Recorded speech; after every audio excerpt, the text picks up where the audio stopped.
Folks, I got to level with you. I don't believe for a second that the guy who lowered our taxes and built the strongest economy in recent history just lost to a guy who promised to raise our taxes and lock down the economy again. Do you really think these two messages are equal? Of course not. I believe it's time to hold the line, as we've seen with one of our guests today. A guy who ran the worst campaign in history. I mean, barely got out of his basement. He struggled to put a sentence together, whose son is under investigation for what we believe is money laundering, and couldn't even get endorsed by his own predecessor until the last minute, somehow got more votes than Barack Obama and arguably ran the most organized campaign in recent history for 2012? I'm highly skeptical, and you should be too. There are allegations of dead people voting, as you just heard from Matt Schlapp. Rick Grenell said right here on Newsmax that they have referred more than 3,000 people in just Nevada for criminal charges for voting there despite not being current residents. And those are the ones we know about. There are huge alleged inconsistencies in the number of votes tallied in the middle of the night in Pennsylvania, in Michigan, other states, and statistical improbabilities going to Joe Biden and not for Donald Trump. All the errors go to Joe Biden. And what's worse?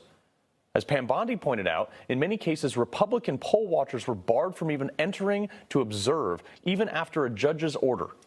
In Michigan, some reports say 6,000 votes were switched back to Trump after a, quote, glitch was found. That's the same software was also used in 47 other counties. So, yeah, I'm suspicious. What's even more odd is that the Democratic strongholds that are the last ones to be counted, under Democratic mayors and judges, and in most cases, governors. I watched these same bastions of liberalism burn down their own cities after they fumed over the fact that Trump was elected in 2016. And now what? After calling Trump supporters racist, bigoted, homophobic, istophobic, phobophobe, deplorable, uneducated rubes, they want all Trump supporters to just turn around and accept Joe Biden won in a fair election? That chance, buddy. So it is that far-fetched to think that the same party that concocted a fake dossier and spent $40 million of our money over a president for some garbage Russian collusion theory would try to rig an election? Of course it's feasible. And until some of these concerns are addressed, we should be skeptical, folks. Al Gore took 35 days to concede. We got some time. Never before have we seen a president that is this resilient and willing to fight. I'm praying he sees this through to the very end, until every ballot is reviewed and every legitimate vote is counted on either side. You dig in your heels and you fight everything you feel is not lawful, Mr. President.